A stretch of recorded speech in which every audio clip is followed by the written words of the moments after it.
আসসালামু আলাইকুম, সবাই কেমন আছেন? আজকে আমি আপনাদের সাথে বটবটি ভর্তার রেসিপিটা শেয়ার করব। আমি বটবটি ভর্তা বানানোর জন্য ছোট ছোট করে কেটে বটবটিগুলো ধুয়ে সুন্দর করে একটা সসপ্যানে একটু পানি দিয়ে আমি চুলায় অল্প করে পানি দিয়ে চুলায় বসিয়ে দিয়েছি বটবটিটা সিদ্ধ করার জন্য। বটবটিটার পানি যখন একবারে শুকিয়ে যাবে তখন আমি সসপ্যানটা চুলায় থেকে নামিয়ে নেব।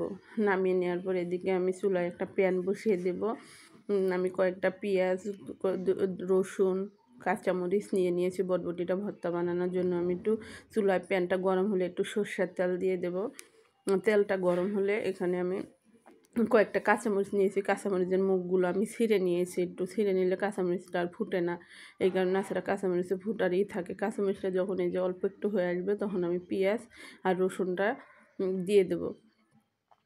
দিয়ে হালকা টেলে নেব। হালকা নাড়তে নাড়তে যখন হালকা একটু টালা হয়ে আসবে আমার হলো যে পেঁয়াজ রসুনটা, তখন আমি বটবটিগুলো দিয়ে দেবো। বটবটিগুলো দিয়ে আমি সুন্দরভাবে পেঁয়াজ রসুনের সাথে ভালো করে টেলে নেব।